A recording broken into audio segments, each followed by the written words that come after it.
Hi guys, I'm going to demonstrate something here. I'm going to attempt to demonstrate something here.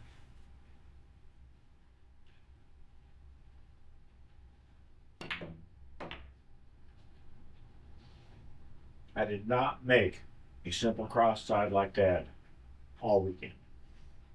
All weekend. 3 matches. I could not make a cross side. My straight back were better than normal. My cross sides were like that. I would miss that shot several times because I'm going to shoot it every time because it's the easiest shot in the world, right? Apparently not for me this weekend. I kept missing, kept missing, kept missing. So this is Derby City 2025, day 2, Saturday. I'm out. I'm out. I played one match today, and I played Sergio Rivas, who I had absolutely heard of, but didn't know who it was. You know, never saw him or whatever. Guy shot really, really, really, really well against me. He shot too good against me, and to make matters worse, I couldn't make a shot. Not only when I played Sergio could I not make cross sides, I couldn't make anything else. I had some opportunities where had I been shooting like a normal person, I still would have gotten beat 3-0. But maybe would have made some balls. I think playing Sergio, I made 3 balls in 3 games. I think that's what happened. I got to download the footage and see if I'm right on that. So this badge, I mean, I'm going to go back down there to spectate and stuff, but eventually this badge will just go over here with all my other old Derby City badges. And that's so whatever, you know. I'm not, as I have tried to stress over and over, I'm never going to win the tournament. So it's not like, oh my gosh, I'm out of the tournament. Um, I, I want to shoot well. If I get beat and I'm shooting well, that's fine. There are a heck of a lot. There are a lot of better players in there than me. Easy for me to say. But if I shoot like crap, then anybody can beat me. And I'm not saying that Sergio Rivas is anybody. He would have beat me had I played my best. It might not beat me 3-0 had I played my best, but he would have beat me. He's just a good player. I wish I had his concentration. You know, you know, just watching the concentration on his face that he took with. That's what I did all weekend. All weekend. It's not like I missed him all by this much. Just by a little bit. I would just miss. A while ago, I talked about one of my new favorite players, the Vietnamese player Duong Qua Quang, and I talked about his what looks to me like utterly relaxed concentration. And I've been kind of trying to duplicate what I imagine his concentration level is. Sergio has a different kind of concentration. Sergio has more like an aggressive, arrogant, he's going to make the balls, do his bidding concentration. Whereas Duong Fa Hong, it's more like, hey, we're a team, you know, kumbaya and all that. I'm not a mind reader. I think I mentioned that. But that's just the impression I get. All I really know for sure is that I got my butt kicked today. And it wasn't as bad as last year when Jesus Atencio beat me. Because Jesus just ran 4s and 5s every game. Sergio played very well, played good safeties. He made every crossing shot like this, like cross side on this. Every one of them. And hit, 3 or 4 every game, it seemed like. Now, he did struggle with this cross side. I mean, he still made 75% of them probably. But he wasn't. But down here, this 10 is going in. And he told me, I'm not playing in shape. which only rubbed salt in the wounds because he got perfect shape every time.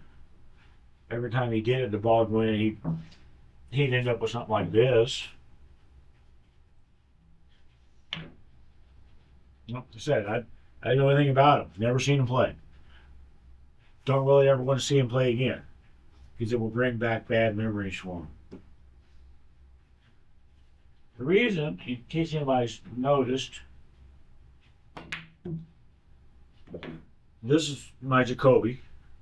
The reason I'm cheating with this is because I got an extension for it today. So I took it into the Jacoby booth and said, "Hey, can I get an extension for this cue?" And he got me one, and I'll talk about that in another video, I imagine. But after that, one of my practice partners that he's been bugging me all tournament. And dude, my elbow's all screwed up. I just can't have any long matches, long sessions. We usually will play one pocket. And I said, I'm not even playing in the one pocket at all in this tournament. I'm only playing the banks. Oh, let's play banks. I'll do it. I can't really turn down an opportunity to play banks against that guy. So we did, and I shot with this cue because I was carrying it, and I had it, so I shot with this cue, and I won enough money to pay for the extension and then some.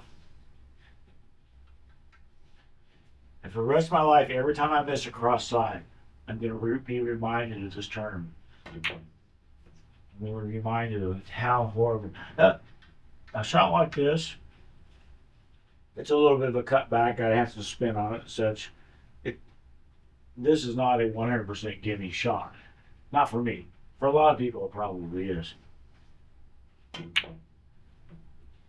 The shots that I was missing were 100% gimme shots. They were, and I was missing them.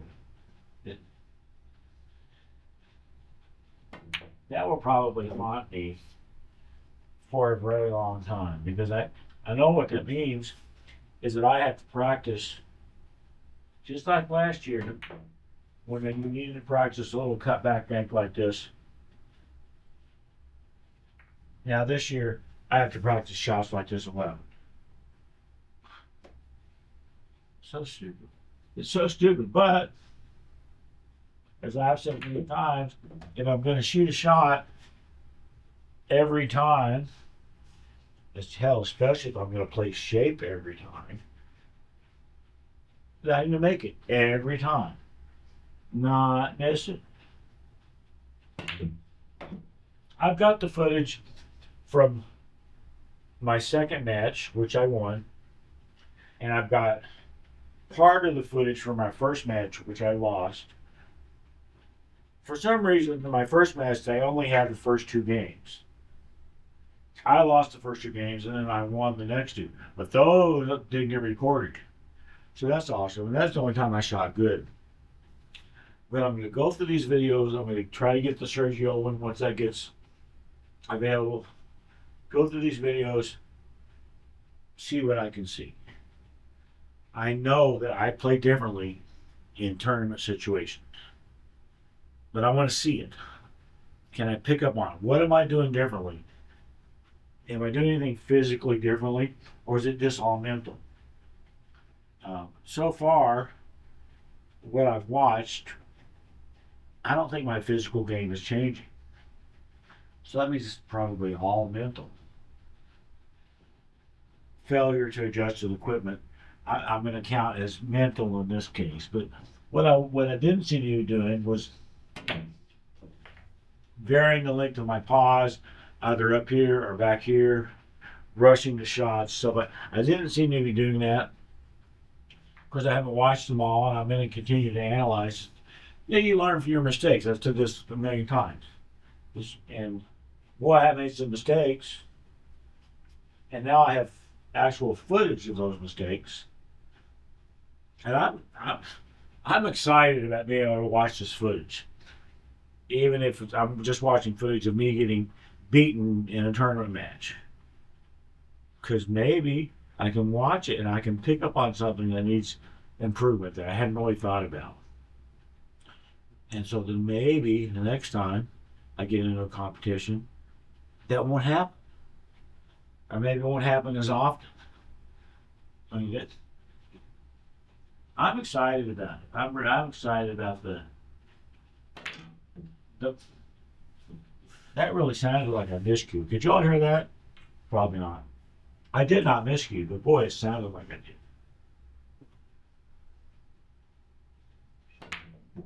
That was better. I just didn't hit the cue ball very solidly the first time. Oh, this is probably already way too long for what's, a recap of a tournament where I only played one match and lost. I lost 3-0 in one match. And that was it. Now I'm out of Derby City 2025.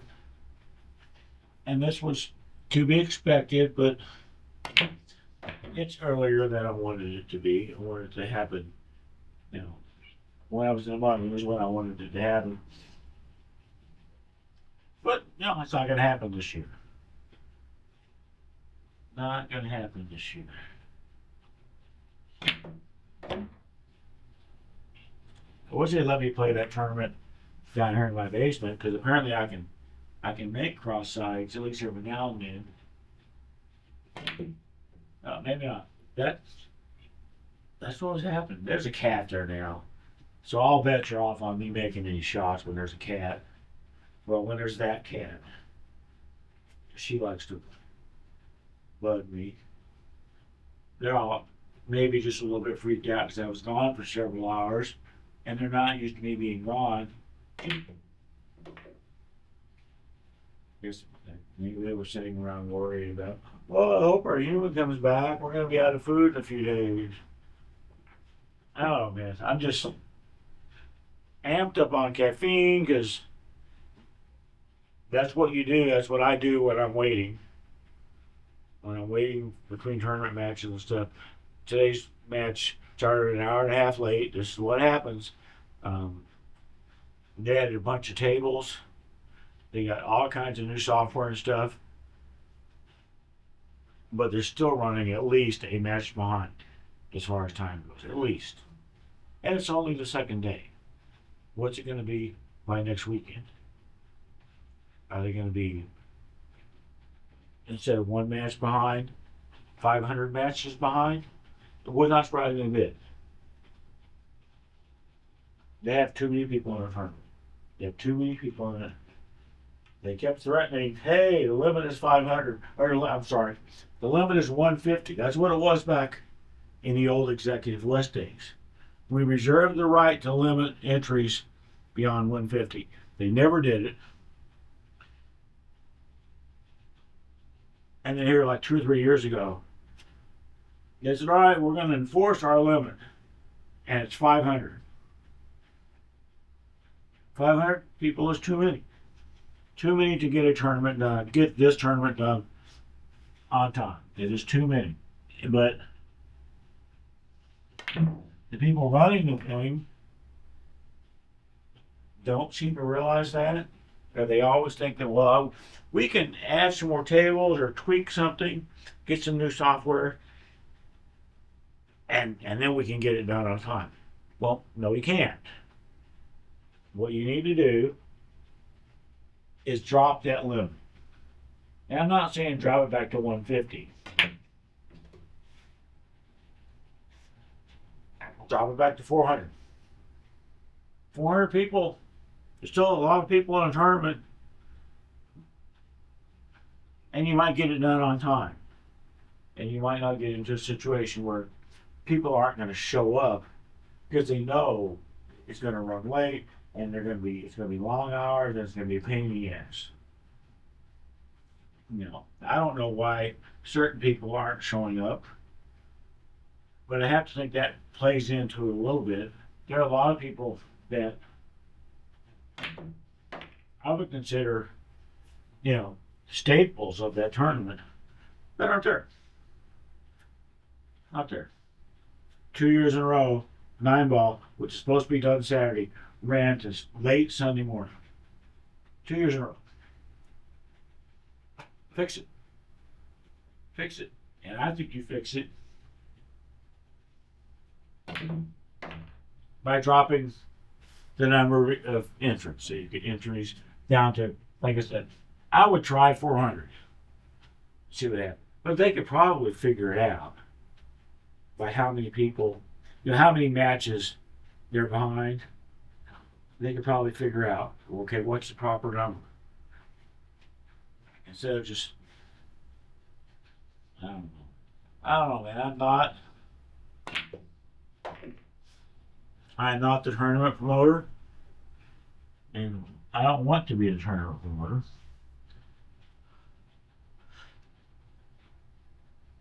I talked to and/or met, heck, I bet about 2 dozen people that are either subscribed to my YouTube or have at least watched at least one of them or heard me, whatever. So, hi to all you guys. I really appreciate it. One of those guys, he told me that they are considering moving the Derby City Classic to Nashville, Tennessee. I have zero idea if there's any truth to this rumor or not. But this is what the guy said, that they are considering it because they have outgrown the current venue. The reason they have outgrown the current venue is, again, because 500 people per tournament. I don't think you're allowed to have a tournament in Nashville called the Derby City Classic. Derby City is the nickname for Louisville. Now, I know the tournament right now is not in Louisville, but that's the airport you fly into. If they move the tournament to Louisville or to Nashville, well, the Music City Classic, okay, fine, that you can call it that. But it's not the same tournament. It's not the Derby City Classic anymore. It would be the start of a whole new tournament. And guess what? If they're having it in Nashville, I'm not going. Now, I'm not saying, therefore you can't move it because Dave's not going. I'm saying I'm not. I've felt very privileged over the years to be so close to this tournament that I can go to it. But I'm not going to, in this case, I would be driving to Nashville, getting a hotel room and all that. I don't feel like spending that kind of money to wait around and not win anyway. I don't feel like it. So I wouldn't. And there will probably be others like me that are local up here. That's really why they go to the tournament. And we might get replaced by people that live in the Nashville area. Could certainly happen. But again, it would not be Derby City Classic if it's in Nashville or any other city that you have to fly to. That is not going to open up. That is not going to open up. I don't know how much rambling I'm supposed to do. As I mentioned, I'm really hopped up on caffeine right now.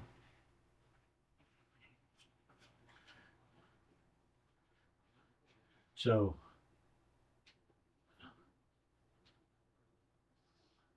that was funny.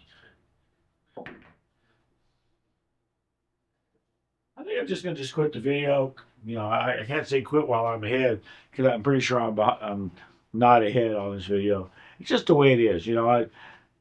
I'm out way sooner than I wanted, but I was going to get knocked out anyway. I'm not disappointed or whatever with getting knocked out of the tournament. I am a little bit disappointed with how poorly I shot this last match and how poorly I shot cross-side banks for all my matches. I always say I want to get beat by people that play better than me, and that happened. But it's not because the first guy was like a world beater or whatever. He did play better than me, but he wasn't a world beater. Now Sergio, a world beater. At least, I don't know. Guy never freaking missed those crossing shots. I'm gonna stop this video because now I'm starting to slur my words. Is there an antidote for caffeine? I wonder. Maybe alcohol. Maybe I'll try that. Okay. Thanks, guys.